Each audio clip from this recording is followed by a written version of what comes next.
Good morning, everyone. Today we are going to discuss some of the MCQs of Class 9, Chapter 2 of Polity, that is the Constitution Design. इससे पहले हम बाकी chapters के भी MCQ देख चुके हैं और इस चैप्टर को हम थ्योरेटिकली डिस्कस कर चुके हैं, जिसकी वीडियो आपको डिस्क्रिप्शन बॉक्स में मिल जाएगी, तो आप उसको जाके पढ़ सकते हैं वहाँ से भी, और बाकी वीडियोस भी देख सकते हैं।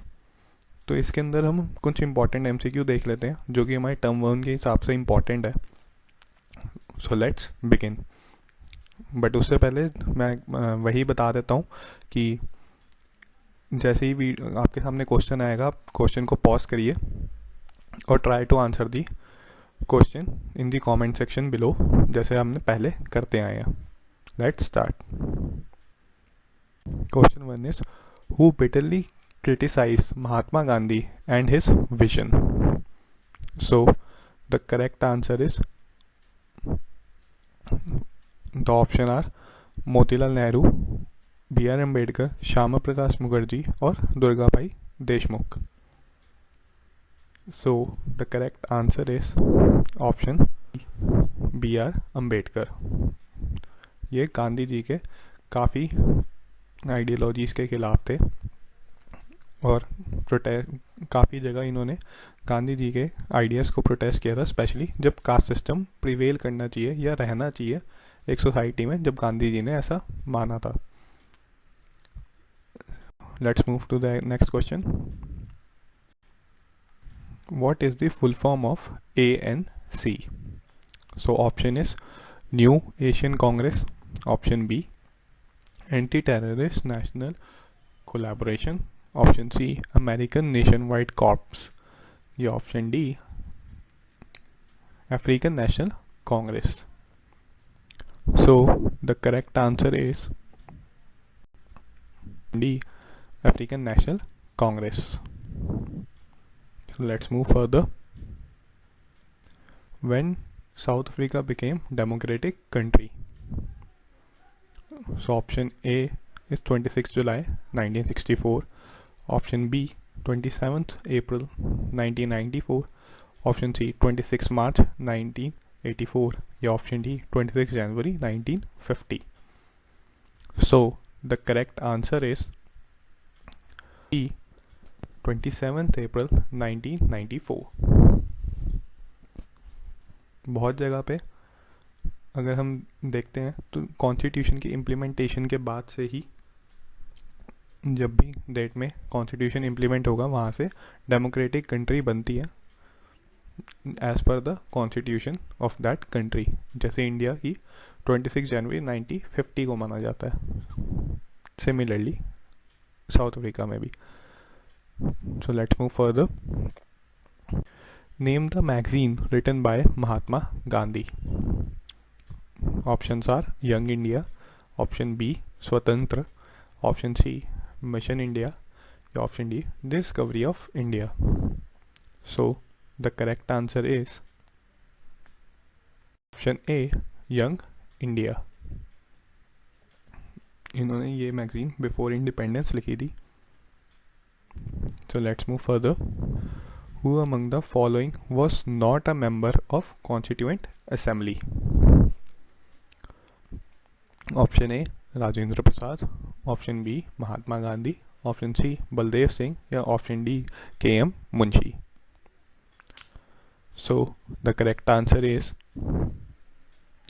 option B Mahatma Gandhi. इन्होंने रिफ्यूज़ कर दिया था कॉन्स्टिट्यूएंट असेंबली का पार्ट बनने से। So let's move further. Which of these position is correct in the relation to the sovereign status of India? हमें ये पोजीशन और कंडीशन को बताना है कि किस कंडीशन के थ्रू हम ये मान सकते हैं कि इंडिया का जो स्टेटस है वो सॉवरेन है, सॉवरेन कंट्री है। सो option A is USA can decide India's foreign policy. Option B, the Indian government only can decide its external and internal policies. Option C, USSR can support the CPIM in the setting up the government here. और option D, foreign countries can take decision with respect to the internal matters of India. So the correct answer is option B. The Indian government can decide its internal and external policy. Sovereign का मतलब होता है कि we are the head of our own rule. हम अपनी मर्जी से कोई भी डिसीजन ले सकते हैं, कोई हमें इन्फ्लुएंस नहीं कर सकता. इसलिए यहाँ पे ऑप्शन बी करेक्ट है, क्योंकि हम अपनी पॉलिसीज खुद इम्प्लीमेंट करेंगे और बनाएंगे, कोई हमारे लिए डिसीजन नहीं लेगा. So the next question is, the constitution begins with a short statement of its basic value. What it is called? Preface, preamble, article or schedule? So the correct answer is option B, preamble. जैसे कि हमने discuss किया था, preamble is a part of the constitution. So let's move further. Constituent Assembly adopted the Constitution on 26 January 1950, 9 December 1946, 15th August 1947 or 26 November 1949. So the correct answer is D, 26 November 1949. क्योंकि ये preamble के अंदर हमने देखा था, इसको पढ़ा था कि उसमें एक स्टेटमेंट लिखी हुई थी, we adopt and gift our self to this constitution, और साथ में ये भी लिखा होता है दिस 26 डे ऑफ नवंबर 1949. तो ये क्वेश्चन में कॉन्स्टिट्यूएंट असेंबली ने कब अडॉप्ट किया था वो चीज़ पूछी गई है, और जब ये इम्प्लीमेंट कब हुआ या लागू कब आया, तो वो लागू हुआ 26 जनवरी 1950 को. और जो बाकी दो डेट्स हैं, 15 अगस्त 1947 आर इंडिपेंडेंस डे एंड 9 दिसंबर 1946 को पहली बार कॉन्स्टिट्यूएंट असेंबली बैठी थी टू डिस्कस आर कॉन्स्टिट्यूशन. तो चारों डेट्स की अपनी अपनी इम्पोर्टेंस भी है. सो let's move further. Which revolution in the world inspired the Indians to set up a socialist economy? French Revolution, Russian Revolution, American War of Independence or African independence struggle? So the correct answer is option B, Russian Revolution. और हम जानते ही हैं कि Russian revolution से ही socialism का concept आया था, और बाकी रेवोल्यूशन ने, जैसे फ्रेंच रेवोल्यूशन ने इक्वालिटी लिबर्टी का कॉन्सेप्ट दिया था, जो कि हमने इम्प्लीमेंट किया है अपने कॉन्स्टिट्यूशन के थ्रू इंडिया में. So let's move further. According to which act were the elections held in the provincial legislature of India in 1937? Government of India Act 1919, Government of India Act 1921, Government of India Act 1935 or Government of India 1931?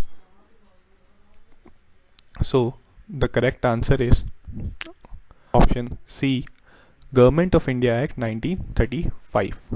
और ये एक बहुत important act था जिसके ऊपर India का 70% constitution दोबारा जब बना, जो आज भी हम कॉन्स्टिट्यूशन देखते हैं वो इसी एक्ट के थ्रू बना था. काफ़ी चीज़ें इसी एक्ट में से दोबारा ली गई थी जब हमारा कॉन्स्टिट्यूशन लिखा गया था, और पहली बार इलेक्शन भी इसी एक्ट के थ्रू हुए थे जो प्रोविंशियल लेजिस्लेचर्स में हुए थे. बट हाँ, फर्स्ट इलेक्शंस इंडिया में इससे पहले हो चुके थे, जो कि गवर्नमेंट ऑफ इंडिया एक्ट 1919 के बेसिस पे हुए थे.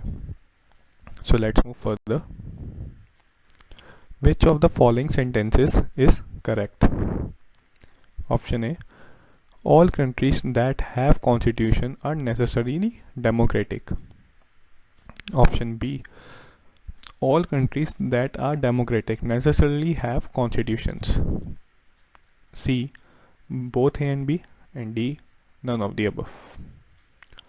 So the correct answer is option B, all countries that are democratic necessarily have constitutions. और ये बहुत इंपॉर्टेंट पार्ट था जब हमने डिस्कस किया था डेमोक्रेटिक कंट्री के लिए, क्योंकि कॉन्स्टिट्यूशन उनको एक लिमिटेशन देता है, एक पावर भी देता है और लिमिटेशन भी देता है, गवर्नमेंट को भी और सिटीजन्स को भी. तो वहाँ पे डेमोक्रेसी इस्टेब्लिश करना ही पॉसिबल हो पाता है। इसलिए फर्स्ट स्टेटमेंट इनकरेक्ट है, क्योंकि कॉन्स्टिट्यूशन के थ्रू मोनार्की भी इस्टेब्लिश करी जाती है, और हर कंट्री जैसे कि सोशलिस्ट कंट्री या चाइना जैसी कंट्री, कम्युनिस्ट पार्टी जिसको रूल करती है, वहाँ पे कॉन्स्टिट्यूशन है, but it is not a democracy. तो इसलिए ऑप्शन बी इज करेक्ट है। सो लेट्स मूव फर्दर।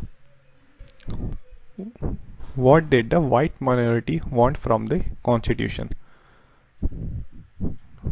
तो जो वहाँ पे वाइट माइनॉरिटी थी अफ्रीका में, उनकी क्या डिमांड थी कॉन्स्टिट्यूशन से, ये क्वेश्चन ये पूछ रहा है।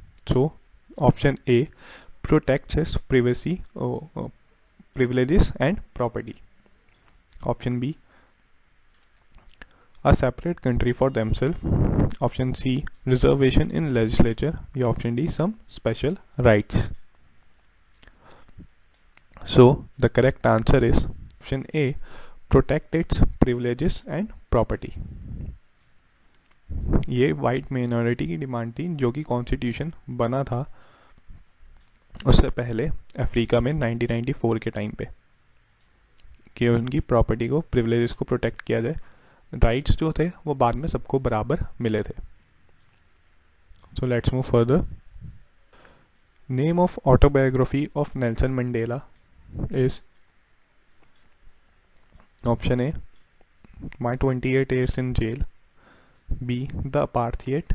C, the long walk to freedom. या option D, apartheid, a race for freedom. So the correct answer is C, of the long walk to freedom. और बस एक इम्पॉर्टेंट पॉइंट है कि नेल्सन मंडेला 28 years उनको कंटिन्यूसली जेल में भी रखा गया था। तो ये सारे ऑप्शंस कंफ्यूज करने के लिए, और ऐसे ऑप्शंस दिए जा सकते हैं आगे एग्ज़ाम में भी, क्योंकि अपार्थाइड रेजिम साउथ अफ्रीका में ही इम्प्लीमेंट करी गई थी। So let's move further. Which of the following terms were not there in the original preamble? हमारे इंडियन कॉन्स्टिट्यूशन में जो प्रीएम्बल लिखा गया उसके अंदर कौन सी टर्म इनिशियली नहीं थी बट बाद में ऐड किए गई थी? सॉवरेन, डेमोक्रेटिक, रिपब्लिक या socialist? So correct answer is option D, the socialist. तो इसी के साथ हमारा ये लेक्चर एंड होता है। अगर आपको कोई डाउट है तो आप ये चैप्टर की वीडियो देख सकते हैं, which is given in the comment description box below, or do share your feedback in the comment section about this video as well. So thank you.